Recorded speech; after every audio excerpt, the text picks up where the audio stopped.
My name is Dr. Maya Chen, though my family still calls me Maya the dropout. The phone call came on a Tuesday morning while I was reviewing quarterly reports for my medical software company. My sister Jessica's voice had that particular tone she reserved for delivering bad news wrapped in fake concern. "Maya, about my baby shower this Saturday," she began. "I've been thinking, and honestly it might be better if you don't come." I set down my coffee. "Go on." "It's just, all my friends from the hospital will be there. Official doctors, you know. Surgeons, specialists, department heads. And you're—" She paused for effect. "Well, you're still doing that computer thing, right? Working from home in your pajamas?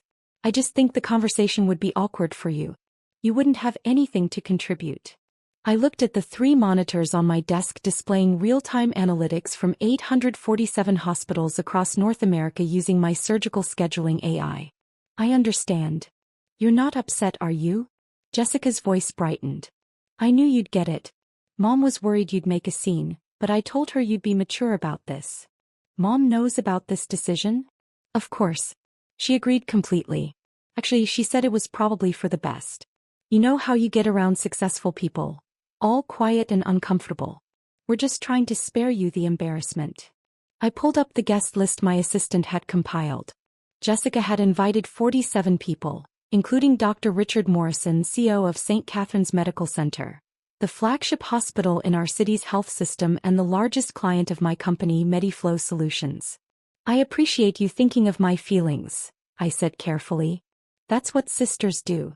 Anyway, I have to run. Dr. Harrison is taking me to lunch. You know, my husband, the orthopedic surgeon?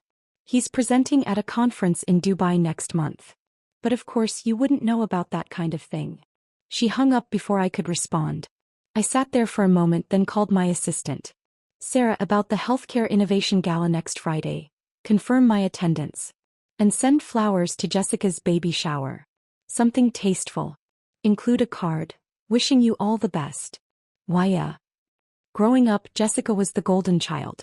Straight A's, captain of the debate team, full scholarship to medical school. I was the weird kid who spent weekends coding instead of socializing, who chose a state school for computer science over the pre-med track my parents had planned. "Maya's wasting her potential," my mother told relatives at every family gathering. "She could have been a doctor like Jessica. Instead, she's playing with computers." When I dropped out of my corporate job at 26 to start my own company, the family response was predictable. "You're throwing away a stable career for what? An app?" My father's voice dripped with disappointment. "Jessica is saving lives." "You're what exactly?" "Building healthcare software," I'd explained. "Surgical scheduling AI that reduces operating room downtime by—" "So you're a secretary," my mother interrupted. "Scheduling appointments." There was no point arguing. Let them think what they wanted. I'd actually identified a massive problem during a hospital visit when my grandmother needed surgery. The operating rooms sat empty for hours due to scheduling inefficiencies while patients waited months for procedures. Surgeons wanted to operate, patients needed surgery, but the scheduling systems were archaic, running on software from the 1990s. I spent 3 years building the solution. MediFlow's AI analyzed surgeon preferences, patient urgency levels, equipment availability, and staff schedules to optimize operating room usage. Early beta testing showed we could increase surgical capacity by 34% without adding resources. The first hospital that adopted us was St. Catherine's Medical Center. Dr. Richard Morrison, the CEO, took a chance on an unknown 29-year-old with a radical idea. Within 6 months, St. Catherine's surgical volume increased by 41%. Patient wait times dropped by 63%. The hospital saved $8.3 million in the first year alone. Dr. Morrison called me personally. "Maya, this is revolutionary. We need to talk about expansion." 3 years later, MediFlow was in 847 hospitals across the US and Canada. Our valuation hit $340 million after our Series C funding round. I owned 61% of the company. But to my family, I was still Maya the dropout who plays with computers. Jessica married Dr. Derek Harrison 2 years ago. The wedding was a showcase of medical elite. Every conversation revolved around surgical techniques, research grants, and hospital politics. I was seated at the back table with distant cousins and plus ones nobody knew. "And what do you do?"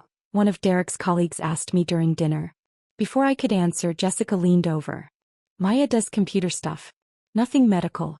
"Derek, tell Dr. Patterson about your groundbreaking knee reconstruction technique." I excused myself early. Nobody noticed. The baby shower was scheduled at the Meridian Club, an upscale venue overlooking the harbor. My mother had insisted on co-hosting, which meant she'd spared no expense to impress Jessica's doctor friends. I wasn't hurt by the disinvitation. I was curious. You see, 3 weeks earlier, St. Catherine's had approached me about something significant.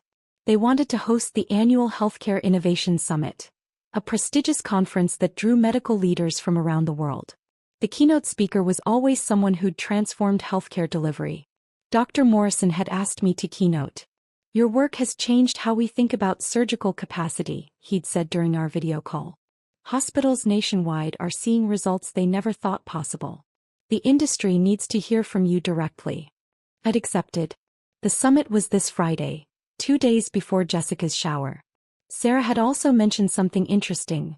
Dr. Morrison's wife was on the guest list for Jessica's baby shower. They'd apparently met at some hospital fundraiser, and Mrs. Morrison had taken a liking to Jessica, which meant Dr. Morrison would likely attend the shower with his wife. And he would see the photos. You see, I'd been doing my homework. Jessica's social media was public, and she'd been posting extensively about the shower preparations. The theme was medical miracles. Decorations included stethoscopes, tiny scrubs, and framed photos of inspirational medical moments. One of those photos, posted just yesterday, showed Jessica beaming next to Dr. Morrison at a hospital gala. But in the background of that photo, clearly visible, was another frame on the venue's wall, the Healthcare Innovation Awards ceremony from last year, where Dr. Morrison had presented me with the industry's highest honor. Jessica had cropped herself into a photo without realizing what else was in the frame. I said nothing. I just watched. Friday arrived. The Healthcare Innovation Summit was held at the Grand Ballroom of the Westin Harbor, with 1,200 attendees, CEOs, surgeons, hospital administrators, health tech investors, and medical journalists. I wore a navy suit and tried not to throw up from nerves. Dr. Morrison introduced me himself. 3 years ago, a young entrepreneur walked into my office with an idea that sounded too good to be true. Increase surgical capacity by 1/3 without adding resources? Impossible, I thought. But Chen didn't just promise results, she delivered them.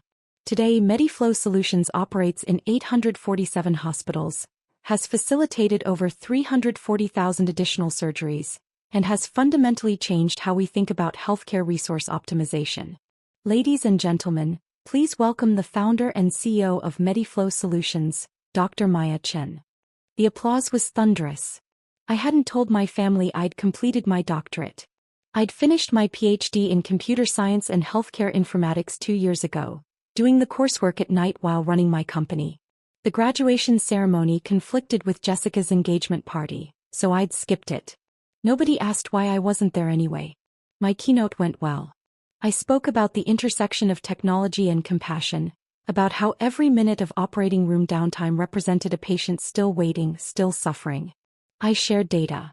MediFlow hospitals had collectively performed 340,000 additional surgeries in 3 years, 340,000 patients who got care months or years earlier than they would have otherwise. We're not just optimizing schedules, I concluded. We're optimizing hope. Standing ovation.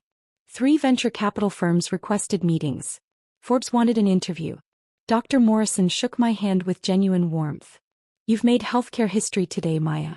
The industry will never be the same. That evening, the photos hit social media. Medical News Today, Healthcare IT Journal, and Modern Hospital Management all ran features. The summit's official Twitter account posted a photo of me receiving a standing ovation captioned, Dr. Chen, MediFlow Solutions CEO, receives recognition for revolutionizing surgical capacity optimization. 847 hospitals. 340,000 plus additional surgeries. One brilliant mind. My phone buzzed with congratulations from colleagues, investors, and hospital executives. One notification stood out. Jessica had posted an Instagram story from her baby shower venue setup. The decorations looked beautiful. She tagged my mother and added, "Tomorrow. Can't wait to celebrate with my real doctor friends. Blue Heart Baby Hospital. I took a screenshot. Just in case. Saturday morning I worked from my home office. A converted bedroom with a standing desk, 3 monitors and a wall of medical technology patents with my name on them. Sarah called at 11 a.m. Maya, you need to see this. He sent me a link to a live stream. Jessica had set up a camera at the shower for people who couldn't attend in person. I watched as guests arrived, admiring the decorations, cooing over tiny medical-themed onesies. My mother held court near the gift table, telling everyone about my daughter, the surgeon's wife. Jessica's always been brilliant. Mom gushed to a cluster of older women. Top of her class, married a wonderful doctor. They're going to raise this baby with such strong values. Education, service, excellence. Don't you have another daughter? One woman asked. My mother's smile tightened. Why? Well, she does computer work. We don't really talk about it. Oh, the woman said, understanding immediately. A disappointment. Every family had one. I was about to close the stream when I saw him. Dr. Richard Morrison entered with his wife, Eleanor. He wore a casual blazer and carried a beautifully wrapped gift. Jessica practically sprinted across the room. Dr. Morrison. Mrs. Morrison.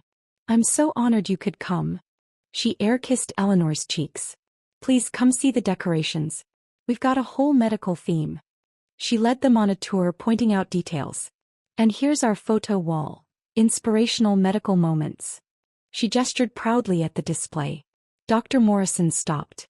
His eyes fixed on one particular photo, the one Jessica had posted, the gala picture. But he wasn't looking at Jessica. He was looking at the background. At the framed photo of him presenting me with the Healthcare Innovation Award. Is that? He leaned closer, then pulled out his phone, scrolling. He showed Eleanor something, probably one of yesterday's summit photos. Eleanor's eyes widened. She looked at the photo wall, then at Jessica, then back at her husband. Jessica, Dr. Morrison said carefully, this photo here, the one from the hospital gala. That's a lovely picture, but I'm curious about the frame visible in the background. Is that the Healthcare Innovation Award ceremony? Jessica beamed, missing the tension in his voice. Oh yes. That event was so inspiring. All those amazing medical innovations. Indeed. Dr. Morrison studied her face. Tell me, Jessica, do you know who received that award? The Healthcare Innovation Award is quite prestigious. Only given to individuals who've truly transformed patient care. I'm sure it was well-deserved. Jessica said brightly. There are so many brilliant people in healthcare. There are, he agreed.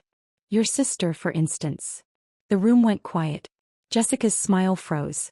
I'm sorry. Your sister. Maya Chen. She received that award. From me. At that ceremony. He pointed at the background photo. In fact, unless I'm very mistaken, that's me presenting her with the award. Which would make this photo rather ironic, given that Maya wasn't invited today. My mother appeared, sensing disaster. Dr. Morrison, I'm sure there's been a... Mrs. Chen. His voice was cool. I'm quite sure there hasn't been a misunderstanding. I presented Maya with the Healthcare Innovation Award last year in front of 1,200 of our industry's leaders. Yesterday she keynoted our summit. This morning, 3 major medical journals are running features about her. And this afternoon, I arrive at a baby shower to discover her own family doesn't know who she is.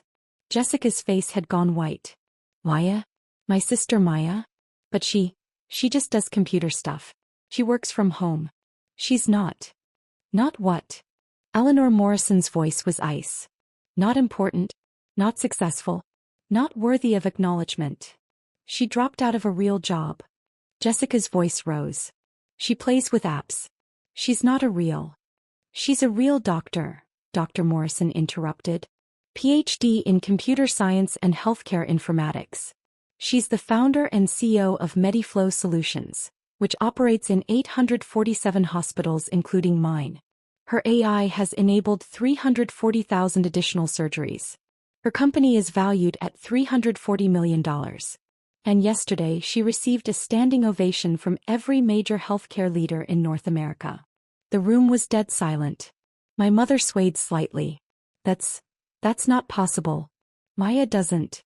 Dr. Morrison pulled out his phone and held it up, showing yesterday's Forbes tweet. Dr. Maya Chen's MediFlow Solutions revolutionizes surgical scheduling. $340 million valuation, 847 hospital network.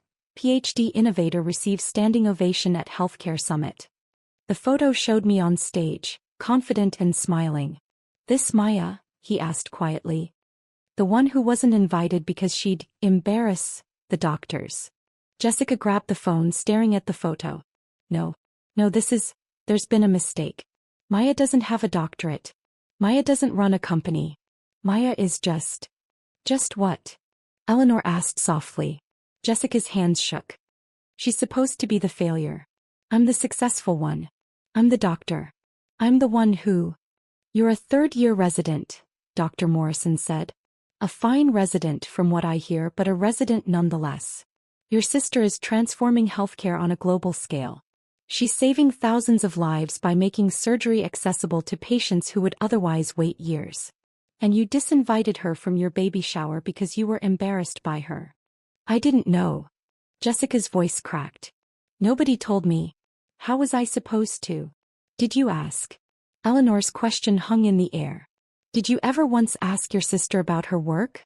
About her life? Or did you just assume she was beneath you? My mother found her voice. Maya never said anything. She never mentioned. Dr. Morrison's laugh was bitter. I wonder why. Perhaps because every time she tried you called her a secretary? Because you seated her at the back of the wedding with strangers? Because you've spent years making it clear she doesn't measure up. He looked around the room at the assembled doctors, many of whom were shifting uncomfortably.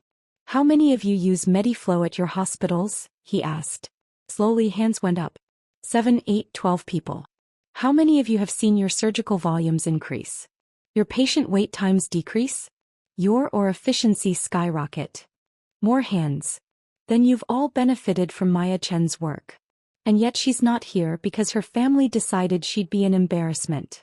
He turned back to Jessica. I came here as a courtesy to Eleanor, who thought you seemed like a bright young physician.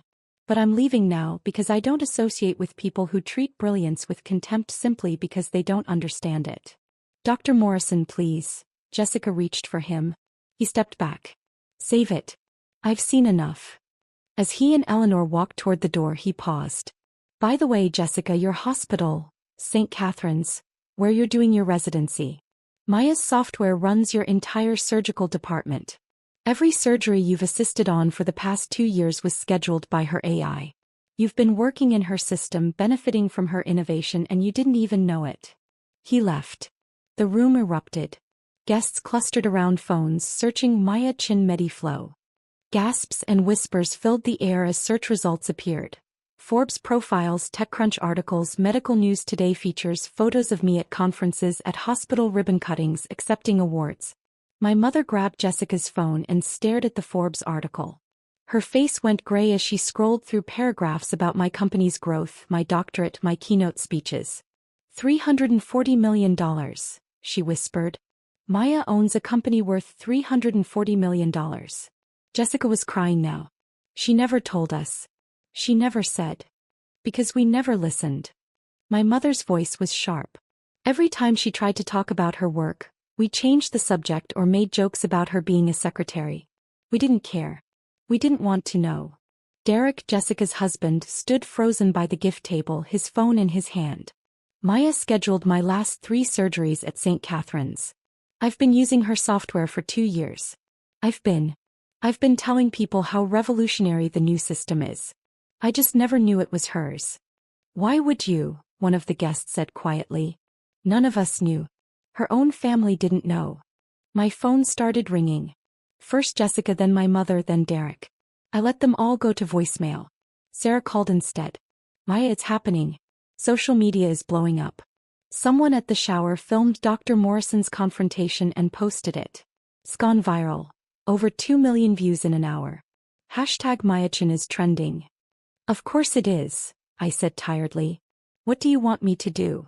I thought about it. About years of dismissal and condescension. About being called a dropout and a secretary. About missing my own PhD graduation because nobody in my family cared enough to ask about it. Nothing, I said. Let it play out. The next 48 hours were chaos.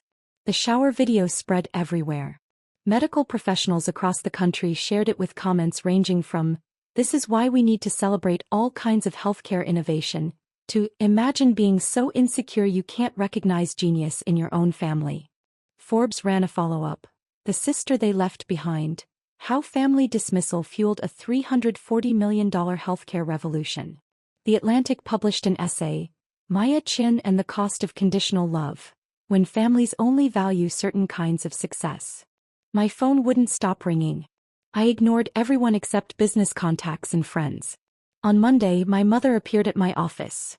A sleek space in the Innovation District with Mediflow's logo in the lobby and photos of our hospital partners on the walls. Security called up. "Dr. Chen, there's a Mrs. Chen here to see you." "No relation," I said. "But send her up." My mother looked small in my glass-walled office, surrounded by monitors showing real-time surgical data from hundreds of hospitals. "Hiya," she began, tears already forming. "I'm so sorry. I didn't know. I didn't understand." "You didn't want to understand," I corrected. "You wanted me to fit into your definition of success. Doctor, lawyer, banker. Something you could brag about at parties. When I chose a different path, you decided I'd failed and nothing I said could change your mind. I was wrong." She wiped her eyes. "So wrong. All this time you were doing something incredible and I was too blind to see it." "You weren't blind, Mom. You just weren't looking. Can you forgive me?" I leaned back in my chair. "Honestly, I don't know. This isn't about one incident. This is about years of dismissal. Years of being told I wasn't good enough. Years of watching you celebrate Jessica's every accomplishment while treating mine like they didn't exist. I'll do better. I promise. We all will. Will you?" I pulled up my email. Because Jessica sent me 17 messages yesterday. 13 of them were apologies. 4 of them mentioned that she's hoping Dr. Morrison doesn't affect her career at St. Catherine's. So I'm not sure she's sorry for hurting me. I think she's sorry she got caught. My mother flinched. She's young. She's scared. She's 31 years old and a physician. She's old enough to know better. "What do you want from us, Maya? How do we fix this?" I stood and walked to my window looking out over the city. "I don't want anything from you. That's what I've been trying to tell you for years. I didn't build this company for your approval. I built it because patients were suffering unnecessarily and I could help. I didn't get my doctorate to impress you. I got it because I wanted to understand the medical side of what I was building." I turned back to her. "You can't fix this with an apology, Mom. You fix it by understanding that your love shouldn't be conditional. That success comes in many forms. That maybe, just maybe, the daughter you wrote off as a failure was actually changing the world. You just couldn't see it because it didn't look like what you expected." She was openly crying now. "I love you, Maya. I know you do. But love isn't enough when it comes with conditions and comparisons." She left quietly.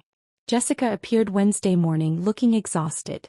"Dr. Morrison hasn't returned my calls," she said without preamble. "HR at St. Catherine's wants to meet with me. Derek thinks I should transfer to a different hospital. My friends are asking if the video is real. My career is imploding." "Is it?" I asked mildly. "You could fix this." Her voice rose. "One word from you to Dr. Morrison, one statement that this was all a misunderstanding." "But it wasn't a misunderstanding, Jessica. You genuinely believed I'd embarrass you. You genuinely thought I had nothing to offer your doctor friends. You were genuinely ashamed of me. I didn't know the truth. You didn't care about the truth. You made assumptions and never questioned them. That's different." She slumped into a chair. "What do you want me to say? That I was a terrible sister? That I was arrogant and dismissive? Fine. I was. I'm saying it. Now will you help me?" "Why should I?" "Because we're family." The word hung between us. "Family," I repeated. "The same family that seated me at the back of your wedding. The same family that calls me a dropout. The same family that didn't notice when I got my doctorate. That family." I said, "I'm sorry." "No, Jessica. You said your career is imploding. That's not the same thing." She was quiet for a long moment. When she spoke again, her voice was smaller. "I looked you up. Really looked you up. The articles, the patents, the hospitals. There's a profile that says you worked 90-hour weeks for 3 years to get Mediflow off the ground. That you maxed out your credit cards and ate ramen for a year.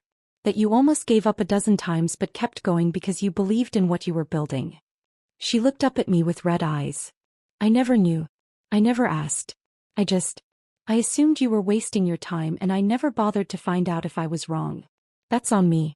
Not on you for not telling me, on me for not caring enough to ask.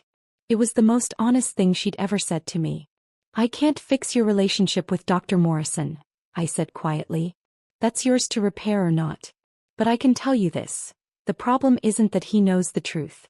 The problem is how you treated me when you thought I was nobody. That's what he can't overlook. That's what I can't overlook. So that's it. We just stop being sisters. We haven't really been sisters for a long time, Jessica. We've been two people who share DNA and occasionally see each other at holidays. If you want something different, it starts with seeing me. Actually seeing me. Not Maya the dropout or Maya the embarrassment. Just Maya. She stood slowly. I don't know if I can fix this. Neither do I. But that's where we are. After she left, I sat in my office for a long time, looking at the wall of photos. Hospitals using our software. Patients whose surgeries had been moved up by months thanks to our scheduling optimization. Thank you letters from families. My assistant Sarah knocked softly. The team wants to know if we're still on for the board meeting Thursday. Of course. Why wouldn't we be? Well, all the media attention. The family drama. They thought you might need time. I smiled. Sarah, I've been dealing with my family's dismissal for years while building this company. A viral video doesn't change that. The work continues. You're remarkably calm about all this. Am I? I pulled up my laptop. Or am I just not surprised? I always knew what I was building. I always knew what I was worth. The only thing that's changed is now everyone else knows too. 3 months later, Jessica gave birth to a healthy baby girl. She named her Maya. The text message came at 2 a.m. She's here. 7 pounds, 3 ounces. Perfect. We named her after you. Hope that's okay. I stared at my phone in the darkness of my bedroom. Another text followed. Not to make up for anything. Not to fix things. Just because you're someone worth naming a child after. Took me too long to realize that. I didn't respond immediately. Instead, I got up and went to my home office, where framed on the wall was the Forbes cover from last month. 40 under 40. The innovators reshaping healthcare. My photo smiling in front of a wall of surgical data. The article inside had a quote from Dr. Morrison. Chen didn't just build a company. He built a legacy. Every patient who gets surgery months earlier than they would have otherwise. That's her legacy. Every hospital that can serve more people with the same resources. That's her legacy. She changed healthcare because she refused to accept that the status quo was good enough. I thought about the baby girl sleeping in a hospital nursery, named after an aunt she might never know. I thought about Jessica holding her daughter, maybe finally understanding what it means to love someone unconditionally, without requiring them to fit a predetermined mold. I thought about my mother who'd started therapy and sent me 1 text a week. Nothing heavy. Just, thinking of you. Proud of you. Love you. No expectations. Just, presence. I picked up my phone and typed, "Congratulations. She's lucky to have you as her mother. Give her my love. Then, I'll visit when you're ready." It wasn't forgiveness. Not yet. But it was a door left open. Sometimes that's enough. 6 months later, I was back at the Healthcare Innovation Summit, this time as a keynote panelist discussing the future of medical AI. In the audience, in the 3rd row, sat my mother and Jessica holding baby Maya. We'd had dinner the night before, awkward, careful but real. Jessica had brought photos of the baby. My mother had asked about my business, actually listening to the answers. "I'm learning to knit," my mother had said suddenly. "Baby blankets. I made one for Maya." She'd pulled out her phone showing a lumpy blue and white creation. "It's terrible, but I made it myself. I'm learning that things don't have to be perfect to be valuable. Wish I'd learned that 30 years ago." Jessica had been quiet most of the meal, just listening, occasionally bouncing the baby when she fussed. As dessert arrived, she'd finally spoken. "I withdrew my name from the awards committee at St. Catherine's. The one that nominates residents for recognition." "Why?" I'd asked. "Because I realized I was doing it for the wrong reasons. For the prestige. For the bragging rights. For mom and dad to be proud. Not because I actually cared about being the best doctor I could be. She'd looked at baby Maya. I want to be different for her. I want her to know that success isn't about titles or awards. It's about doing work that matters. Now, watching them in the audience as I discussed the ethical implications of AI in healthcare, I felt something unfamiliar. Hope? After my panel, Dr. Morrison found me backstage. That was brilliant as always. And I see you have some special guests today. Hi family, I said simply. How's that going? Slowly. Carefully. But going. He nodded. Good. Everyone deserves a second chance. Even people who didn't appreciate what they had.